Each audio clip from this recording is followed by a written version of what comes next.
Hey, what's up everybody? My name is Zelkenon. This is another Smite Super Builds. So I think in my last video, whatever, somebody asked me to do a jungle Fenrir build. That was rather interesting, and I'm glad it's very specific, so I don't have to go into different game modes and what ifs and whatnots and all that stuff. So this is very specific to Conquest jungling, obviously. So I did a little bit of researching and just looking at all the skills and stuff together, because I don't play Fenrir in the jungle. I mainly play him in Assault. I did do a Fenrir build earlier, I think I did a Fenrir build, yeah. But that was more catered towards Assault and Arena, anything except jungle. I might have mentioned some jungling stuff in there, but this is more for jungling, so this is a very specific video. So here we go. So when jungling, this is just a plain meta for junglers, is you buy the level 1 Hand of Gods. Go ahead and buy that, and go ahead and buy Bumba's Mask. So instead of this, Bumba's Mask is our starter items. Go right here. This is for all junglers for the most part, except Donatos. You don't need Bumba's Mask for Donatos. So we have Hand of Gods 1, buy that, buy Bumba's Mask, and then go ahead and buy the Physical Might Potion. And don't pop your potion until you're ready to start fighting the the mid camps or wherever you're going to start out at. Then you pop the potion, then you go on. So that way you don't waste your time popping it right away at the fountain. So start with that, and then go ahead and go on to boots. Looks like most people for Fenrir they like to go warrior Tabi, but the meta for assassins and junglers is for ninja Tabi. So that is totally up to you on what you want to get. But I mean, it's however you like your Fenrir. If you like more cooldown reduction or more penetration. Since we don't have, since Void no longer gives us penetration, it would make sense to get warrior Tabi instead of ninja for now. So I'd go ahead and pick that up. What a lot of Fenrirs do, and this is super effective, is to buy Blink. Blink Fenrir is pretty awesome. You blink in, and then you pop your ulti right away, and then you just grab them and run away. Because it's kind of noticeable. I mean, your one really doesn't reach too far. I mean, it's like right there. Instead of, I don't know, blink is just, it's much quicker. It's just like, I don't know, where you just blinked or whatever, and then you have a small movement speed buff after you use blink.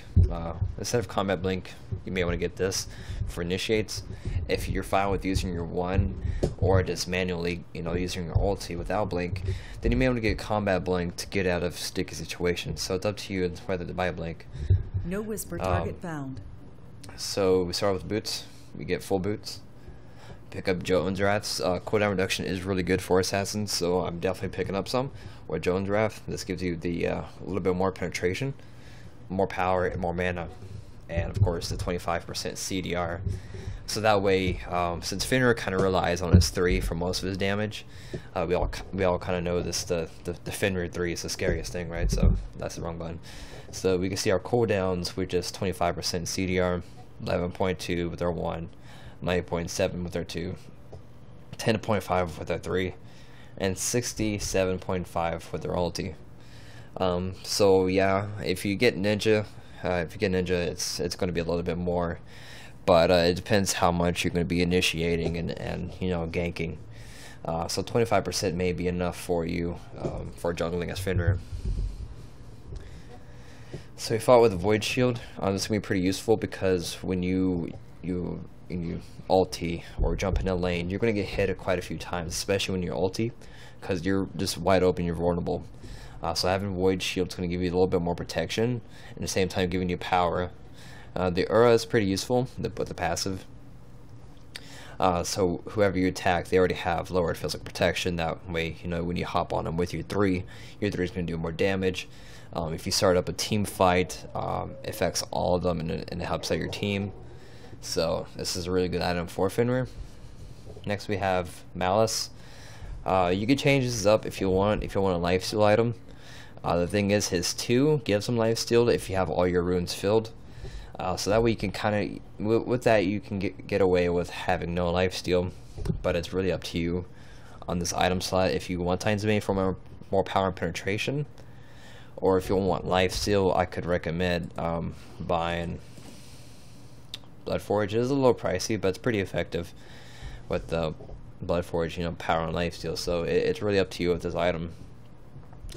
You can go, if you want more DPS, you can probably go ahead and buy Shinsai's for more power and attack speed and a pretty decent passive. If you want more of the lifesteal and go that route, you can go with Aussie. But it kind of, I don't know, with the new build system they got going, you can kind of expand and experiment on how you want to play.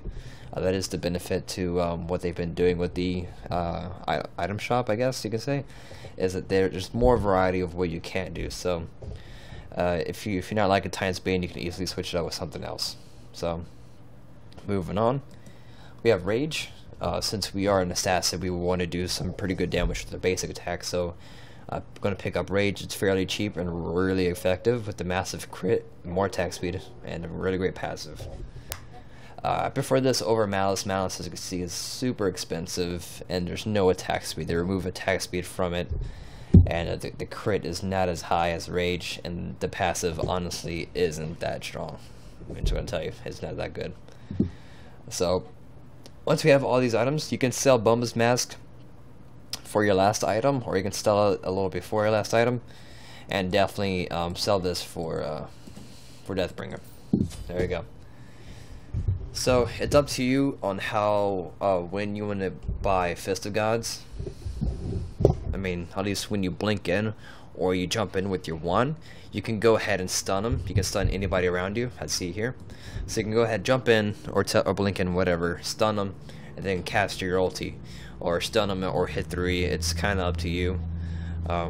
If you don't have anybody else that has Hand of Gods, go ahead and be the, you know, bite the bullet and buy full of Hand of Gods. That way you can get those objectives a lot more easier. And plus it's a 60-second cooldown rather than 90-second. If you're not worried about stunning people with Fist of Gods, I would just keep at the 60-second cooldown Hand of Gods, to be honest. And of course, if you have spare gold, go ahead buy the full Hand of Gods. So that it's really up to you and your teammates. And it is up to you if you'd rather have combat blink to get out of sticky situations, or if you don't mind the cooldown and using it to initiate anyway. But if you want to use your blink to initiate, I will go full regular blink. As you can see, you gain 40% movement speed after blinking for 1 second, so you can make your final adjustments when trying to place your ulti. So, I mean, you can blink through walls, and at the same time you can jump over through walls, but with the 11-second cooldown, it may not be up all the time, so you can save your one to escape. So you don't have to buy combat blink. So that's another key point. So you can just start using your blink to initiate, and then let's say it's not going well or whatever, you can just, you know, jump away and you're good to go. So that is that. We have 2,000 HP, 1,000 MP, 195 attack power, 124 physical defense, and the base 48 magical defense. Oh, that's another thing. If you have trouble fighting magical people, I guess I can say, I would recommend, instead of like Malice, I'll go ahead and replace it with Eye of Retaliation. You can use this to replace Void Shield rather. But to replace Titan's Bane, you can go ahead and buy Stone of Gaia. I really like this item. It's super effective with the massive HP 5, you know, with the base stat and passive. Some builds have it where you get, Magi's Blessing. That's pretty useful, because sometimes I see some Fenrir, they try to initiate and they get stopped in their tracks. Magi's Blessing will completely end that. Or if you're trying to counter a Arachne, buy Magi's Blessing. That way it shuts her ulti down. So this is a pretty useful item. But as far as magical, let's see, you can't buy shield actually. There's shield. Shield's right here. Runic shield is the other one. If you want to still have a little bit more power, Runic shield is the way to go for that magical protection and power. So those are just some alternatives. So let's go do some damage. So 700 crits. 240 power. 852s. Not too bad. Go ahead and use physical might.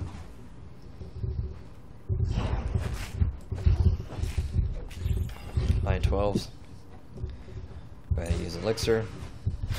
Blink through. 1100s. So there you go. That pretty much wraps it up for this video. Thanks for watching. I'll see you guys later.